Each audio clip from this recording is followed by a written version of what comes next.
राधे राधे मेरे प्यारे भाइयों बहनों माताओं व बंधुओं, संस्कार की बातें चैनल में आपका स्वागत है। बंधुओं, आज शनिवार के दिन मैं आपके लिए लाई हूँ शनि देव की कथा। बंधुओं, यदि आपने हमारे चैनल को अब तक सब्सक्राइब नहीं किया तो जरूर करें और बेल आइकन दबाना ना भूलें, ताकि आपको हमारी आने वाली सभी वीडियोस की जानकारी सबसे पहले हो सके। बंधुओं, वीडियो को पूरी सुनने के बाद कमेंट बॉक्स में जय शनिदेव महाराज की जरूर लिखें। नारद जी ने पूछा, सूर्यश्रेष्ठ, शनिश्चर की दी हुई पीड़ा कैसे दूर होती है, यह मुझे बताइए। महादेव जी बोले, देव ऋषि सुनो, ये शनिश्चर देवताओं में प्रसिद्ध काल रूपी महान ग्रह है। इनके मस्तक पर जटा है, शरीर में बहुत से रोए हैं और ये दानवों को भय पहुंचाने वाले हैं। पूर्व काल की बात है, रघुवंश में दशरथ नाम के एक बहुत प्रसिद्ध राजा हुए।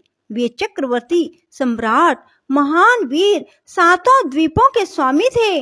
उन दिनों जोशियों ने यह जानकर कि शनिश्चर कृतिका के अंत में जा पहुंचे हैं, राजा को सूचित किया, महाराज इस समय शनि रोहिणी का भेदन करके आगे बढ़ेंगे।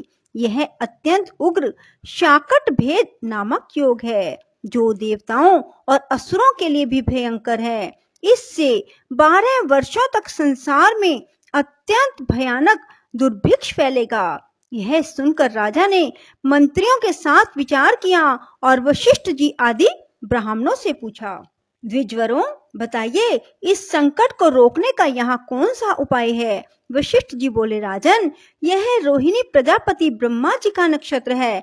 इसका भेद हो जाने पर प्रजा कैसे रह सकती है। ब्रह्मा और इंद्र आदि के लिए भी यह योग असाध्य है। महादेव जी कहते हैं, नारद, इस बात पर विचार करके राजा दशरथ ने मन में महान साहस का संग्रह किया और दिव्य अस्त्रों सहित दिव्य धनुष लेकर रथ पर आरूढ़ हो बड़े वेग से वे नक्षत्र मंडल में गए। रोहिणी पृष्ठ सूर्य से 1.25 लाख योजन ऊपर है। वहां पहुंचकर राजा ने धनुष को कान तक खींचा और उस पर संहार अस्त्र का संधान किया।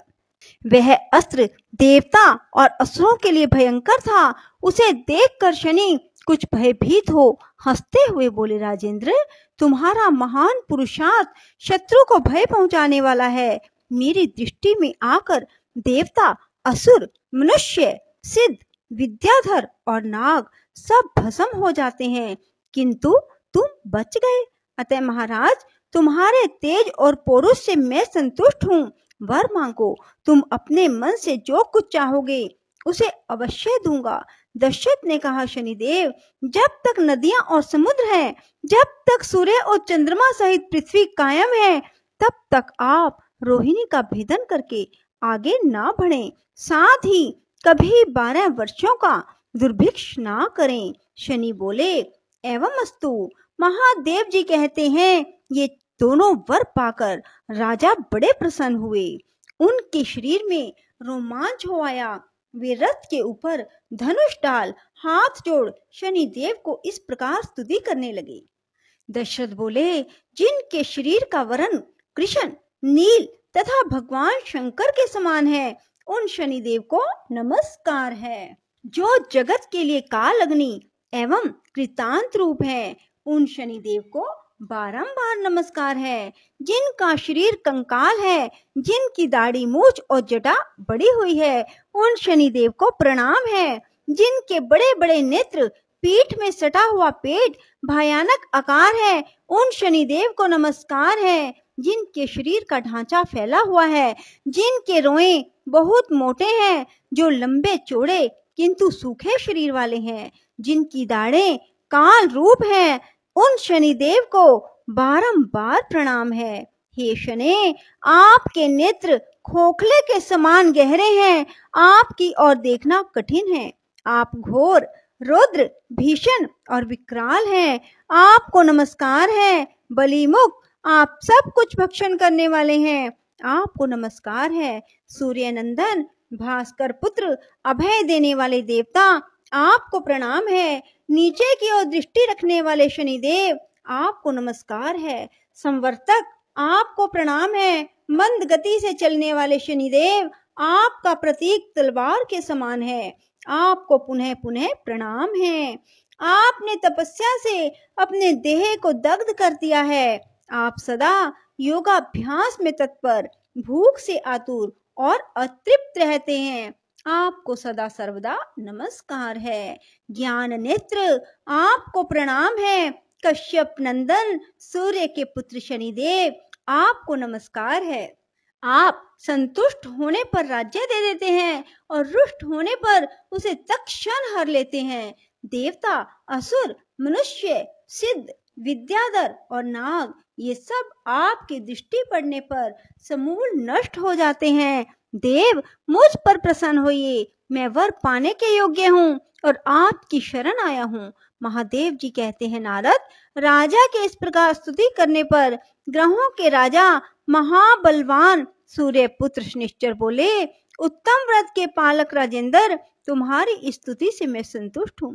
रघुनंदन, तुम इच्छा अनुसार वर मांगो, मैं तुम्हें अवश्य दूंगा। दशरथ बोले, सूर्य नंदन, आज से आप देवता, असुर, मनुष्य, पशु, पक्षी तथा नाग, किसी भी प्राणी को पीड़ा ना दे।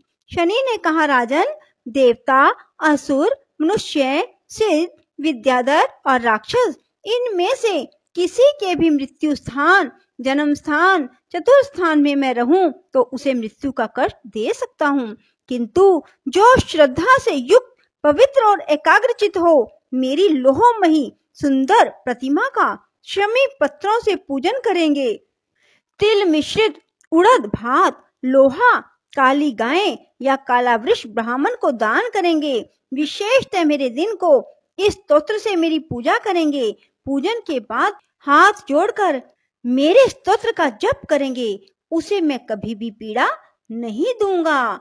गोचर में, जन्म लगन में, दशाओं तथा अंतर दशाओं में ग्रह पीड़ा का निवारण करके मैं सदा उनकी रक्षा करूंगा। इसी विधान से सारा संसार पीड़ा से मुक्त हो सकता है। रघुनंदन, इस प्रकार मैंने युक्ति से तुम्हें वरदान दिया है। महादेव जी कहते हैं, नारद, ये तीनों वरदान पाकर उस समय राजा दशरथ ने अपने आप को कृतार्थ माना। वे शनिदेव को नमस्कार करके उनकी आज्ञा ले रथ पर सवार हो बड़े वेग से अपने स्थान को चले गए। उन्होंने कल्याण प्राप्त कर लिया था। जो शनिवार को सवेरे उठकर इस स्तोत्र का पाठ करता है, पाठ होते समय श्रद्धा पूर्वक इसे सुनता है, वह मनुष्य पाप से मुक्त हो स्वर्ग लोक में प्रतिष्ठित होता है। बोलो शनिदेव महाराज की जय। राधे राधे, जय श्री कृष्णा। बंधुओं, यदि आपको हमारी वीडियो पसंद आए तो इसे लाइक करें और शेयर भी जरूर करें। धन्यवाद।